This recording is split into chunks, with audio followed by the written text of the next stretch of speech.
Film की कहानी शुरू होती है तो एक सुनसान हाईवे को दिखाया जाता है जिस पर हम एक कार को देख पाते हैं जो तेजी से अपनी मंजिल की तरफ आगे बढ़ रही होती है। लेकिन तभी उसका एक टायर पंचर हो जाता है और वह आउट ऑफ कंट्रोल होकर जाने लगती है। लेकिन किसी तरह से कार का ड्राइवर उस गाड़ी को कंट्रोल करता है और उस गाड़ी में सवार सारे लोग बाहर निकलते हैं। इस दौरान हमें वहाँ पर 3 लड़के और 3 लड़कियाँ नजर आती है जो किसी ट्रिप के लिए जा रहे होते हैं, जिनका नाम जोडी, एरिक, जेफ, कैरन, टॉड और उसकी गर्लफ्रेंड सारा है। ये सभी लोग जोड़ी की बहन की शादी में एक सरप्राइज देने के लिए वहाँ पर जा रहे होते हैं। अब वो लोग उस कार में रखा स्टेपनी बाहर निकालते हैं और उसको चेंज करने लगते हैं। यहाँ पर उन लोगों को पता चलता है कि इस सुनसान हाईवे पर उनके अलावा कोई और कार यहाँ से नहीं गुजरी है और न ही यहाँ पर किसी तरह का नेटवर्क है। अब सारे लोग मिलकर उस कार को ठीक करने में लगते हैं। इसके बाद हम जेफ को देखते हैं जो टायर चेंज कर रहा होता है और सारे लोग धूप के कारण कार की दूसरी तरफ बैठकर आराम कर रहे होते हैं। एरिक फ्रेश होने के लिए थोड़ी दूर चला जाता है। जेफ जब कार की स्टेपनी चेंज कर रहा होता है तब उसे टायर से एक बुलेट मिलती है जिससे उसे लगता है कि शायद किसी ने जानबूझकर उनकी कार को पंचर किया है। हालांकि वो इस बात को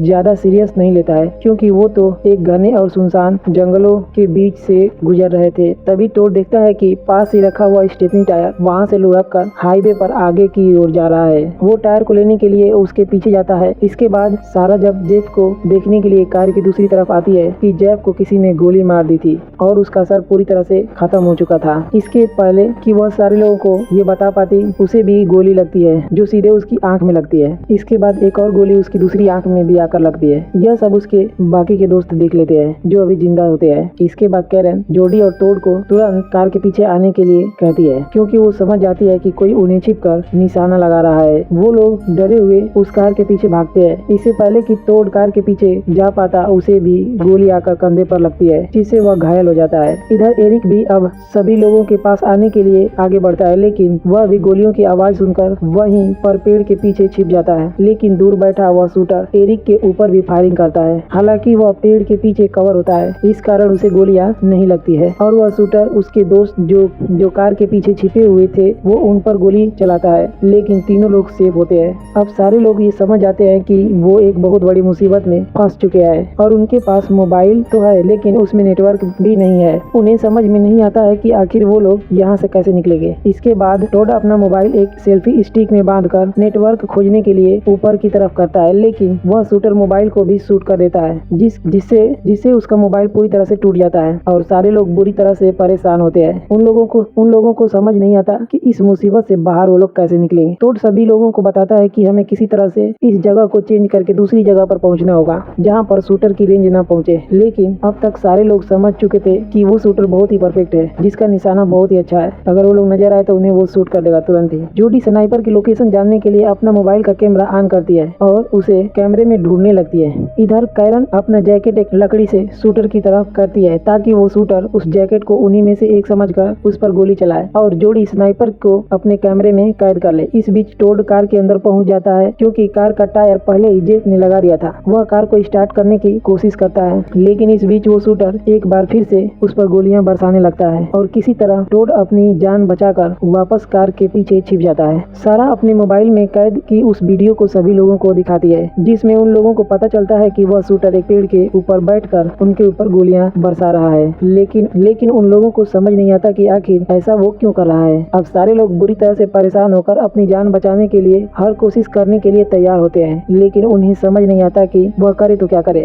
टोड अपने हाथों पर टूल किट बांध लेता है और सभी लोगों के साथ उस कार को वहां से आगे बढ़ाने लगता है क्योंकि उन लोगों को लगता है कि इस जगह पर वो शूटर उन्हें किसी भी वक्त खत्म कर सकता है। गाड़ी को न्यूट्रल में करके गाड़ी को धक्का देने लगते हैं और कार को थोड़ी आगे बढ़ाते हैं पर अभी भी एरिक उसी पेड़ के पीछे छुपा हुआ होता है। तभी हमें दिखाया जाता है कि वो शूटर अपनी गन लोड कर रहा है। इसी बीच एरिक उस पेड़ के पीछे से भागकर अपनी दोस्तों के पास पहुंचने की कोशिश करता है लेकिन वो शूटर इतना परफेक्ट था कि वह अपनी गन को फिर से लोड कर लेता है और भाग रहे एरिक के ऊपर गोलियां चलाने लगता है जिससे गोली उसके एक पैर में लगती है लेकिन वह अभी भी हिम्मत नहीं हारता है और वहां से अपने दोस्तों की तरफ आगे बढ़ता है। लेकिन शूटर दूसरी गोली उसके दूसरे पैर पर मारता है जिससे वह वहीं पर बेहोश होकर गिर जाता है। अब इसी तरह से वहाँ पर उनका काफी टाइम बीत जाता है। भूख और प्यास से सारे लोग बहुत ही परेशान होते हैं। कैरन को कार के अंदर रखी पानी की बोतल नजर आती है जिसे वह हथौड़ी की मदद से बाहर निकालती है और एक एक करके सभी लोग उस बोतल से थोड़ा थोड़ा पानी पीते हैं। अब वो लोग उस बोतल को एरिक के पास भी फेंकते हैं, जो कि होश में आ चुका था। वह जैसे ही बोतल में से पानी पीने लगता है तो शूटर उसके हाथ पर गोली मारता है, जिससे एरिक की हालत और ज्यादा बिगड़ जाती है और वह दर्द के मारे तड़पने लगता है। इसके बाद हमें दिखाया जाता है कि टॉड पूरी तरह से टूट चुका है। इस कारण वो कार के कवर से बाहर आ जाता है और स्नाइपर की रेंज में आ जाता है ताकि स्नाइपर उसे मार सके, लेकिन वह शूटर उसे शूट नहीं करता है। अब वह सारा की डेड बॉडी के पास आकर उसके हाथ को अपने हाथ में लेकर किस करता है और उसकी बॉडी के पास ही बैठ जाता है। इधर एरिक देखता है कि जंगल से एक भेड़िया उसकी ओर आ रहा है और उसे लगता है कि शायद ही भेड़िया उसे खत्म कर देगा, लेकिन इससे पहले कि भेड़िया उसे खत्म कर पाता एरिक की वहीं पर मौत हो जाती है। यह सब देखकर टॉड पूरी तरह से टूट जाता है और उसे शूटर पर बहुत ही ज्यादा गुस्सा आता है। तभी वो देखता है कि उसी हाईवे पर एक कार उनकी तरफ आगे बढ़ रही है। टॉड उसे आगे आने से रोकता है, लेकिन वो स्नाइपर टॉड के ऊपर गन से फायर करने लगता है और उसे हाईवे से हटाने लगता है। वो कार तेजी से उनकी तरफ आगे बढ़ रही होती है और इसी बीच वह शूटर टॉड के सीने पर भी एक गोली मार देता है, जिससे वो अपनी गर्लफ्रेंड सारा के पास गिरकर वहीं पर मर जाता है। इधर जब वह गाड़ी तेजी से वहां तक पहुंच जाती है, कार के अंदर में हमें एक फैमिली को दिख पाते हैं, जिनमें एक फादर, एक मदर और उनकी एक बेटी होती है। मदर उस कार को ड्राइव कर रही थी और उसका पति सो रहा होता है। हाईवे पे पड़ी लाशों को देखकर वह अपने पति को जगाने की कोशिश करती है, लेकिन इससे पहले ही वो शूटर वाइफ के ऊपर गन से शूट कर देता है, जिससे वो कंट्रोल खो देती है और उसी हाईवे पर उनकी कार पलट जाती है और कार में बैठे तीनों लोग बुरी तरह से घायल हो जाते हैं। किसी तरह से उस आदमी की वाइफ बाहर निकलती है जो कि बहुत ही बुरी तरह से घायल थी। अब वह अपने पति और अपनी बेटी को ढूंढने लगती है। इस दौरान कैरन और जोडी उसे कार के पीछे कवर लेने के लिए कहते हैं ताकि वो शूटर उसे न देख सके, लेकिन वो औरत कुछ भी नहीं समझ पाती। इस बीच वह शूटर उस औरत को भी खत्म कर देता है। इसके बाद हम उसकी हस्बैंड को देखते हैं, जो कि कार से निकल जाता है और जोडी उसे समझाती है कि वह कार के पीछे ही छिपा रहे। वो इनकी बात को समझ जाता है और कार के पीछे छिप जाता है। वो दोनों उसे पुलिस को कॉल करने के लिए कहते हैं ताकि उन लोगों को बचाया जा सके। वो आदमी भी ऐसा ही करता है और पुलिस को कॉल लगाने लगता है, लेकिन इस बीच शूटर उसकी कार के डीजल टैंक पर गोलियां बरसाने लगता है, जिसकी वजह से वो कार ब्लास्ट हो जाती है और वो आदमी भी उस ब्लास्ट में जलकर मारा जाता है। इसके बाद उसकी बच्ची को दिखाया जाता है, जो कि बहुत ही बुरी तरह से हाईवे के किनारे पर पड़ी हुई थी। उसे अब होश आता है, लेकिन हम देखते हैं कि वो शूटर उस छोटी सी बच्ची को भी अपनी गोलियों से भून देता है और इस तरह से वो बच्ची भी मारी जाती है। इसके बाद हम जोडी और कैरन को देखते हैं, जो पूरी तरह से टूट चुके हैं और उन लोगों को भी लगता है कि शायद वो शूटर इन्हें भी यहीं पर खत्म कर देगा, लेकिन कैरन अभी भी हार नहीं मानती है। वो बताती है कि हमें रात होने का इंतजार करना चाहिए ताकि हम किसी तरह से उस शूटर से बचकर यहाँ से भाग सके। अब कैरन एक प्लान बनाती है। रात हो जाती है। कैरन और जोडी इस प्लान को पूरा करने के लिए पूरी तरह से रेडी थे। कैरन कार के टायर को काटकर उसमें से ट्यूब को बाहर निकालती है और कार के अंदर ट्यूब को जलाकर रख देती है ताकि चारों तरफ धुआं ही धुआं हो और वह भाग सके। वो शूटर, जो कि अभी भी पेड़ पर बैठकर उन लोगों का इंतजार कर रहा होता है, उसे भी कुछ समझ में नहीं आता क्योंकि चारों तरफ धुआं फैला था। अब जोडी और कैरन दोनों इस बात का फायदा उठाकर वहाँ से भागने की कोशिश करने लगते हैं। तभी उन लोगों को एक ट्रक नजर आती है, जो कि उनकी तरफ आगे बढ़ रही थी। उस ट्रक के अंदर 2 ऑफिसर और 2 स्नाइपर शूटर भी मौजूद थे, लेकिन उन लोगों को भी नहीं पता था कि आखिर वो शूटर कहाँ पर है। इस बात से हमें पता चलता है कि इस ब्लास्ट में मारे गए उसी आदमी ने पुलिस वालों को फोन पर सारी बातें मरने से पहले ही बता दी थी। इस कारण वहां पर वो लोग पहुंच गए थे। ट्रक में बैठा हुआ एक ऑफिसर बैकअप के लिए अपनी टीम को कॉल करता है, लेकिन इस दौरान वो शूटर उस ऑफिसर को भी शूट कर देता है,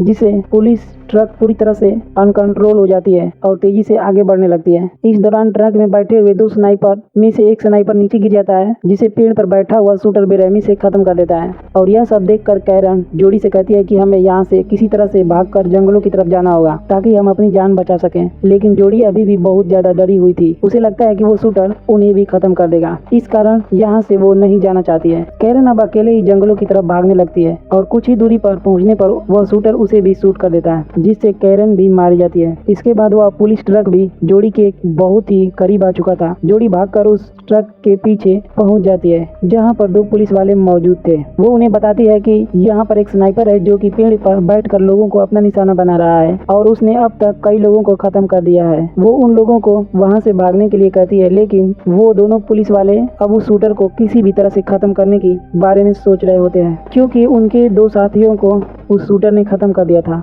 अब वो दोनों अंधाधुंध फायरिंग करने लगते हैं, लेकिन एक भी गोली शूटर को नहीं लगती है क्योंकि पुलिस वालों को शूटर की एक्चुअल लोकेशन पता नहीं थी। अब वो शूटर दोनों पुलिस वालों को भी एक एक करके खत्म कर देता है। इस बात से जोड़ी बहुत बुरी तरह से डर जाती है क्योंकि अब उस हाईवे पर वही अकेली जिंदा बची थी। इसके बाद जोड़ी बड़ी हिम्मत दिखाती है और उस पुलिस ट्रक को लेकर वहां से अपने आप को बचाने के लिए भागने लगती है। वह हाईवे पर ट्रक को चला रही होती है। इसी बीच शूटर जोड़ी पर भी फायरिंग करने लगता है और एक गोली सीधा उसके कंधे पर मार देता है, जिससे ट्रक पूरी तरह से अनकंट्रोल हो जाती है और सीधा जाकर उसी पेड़ से टकराती है जिस पे वो शूटर बैठा होता है और उस टक्कर के कारण वो नीचे गिर जाता है। उसकी स्नाइपर गन भी नीचे गिर जाती है, जिसे जोड़ी अपने पास ले लेती है। अब शूटर अपने हाथों में एक चाकू लेकर जोड़ी को खत्म करने के लिए आगे बढ़ता है क्योंकि उसे लगता है कि जोड़ी बहुत ही ज्यादा डरी हुई है और वो उसे गन से शूट नहीं कर सकती, लेकिन ऐसा नहीं था। जोड़ी उससे 3-4 गोलियां उस शूटर पर चलाती है, जिससे वह वहीं जमीन पर गिर जाता है और जोड़ी बहुत ही ज्यादा गुस्से में होती है। अब उसी स्नाइपर को उल्टा करके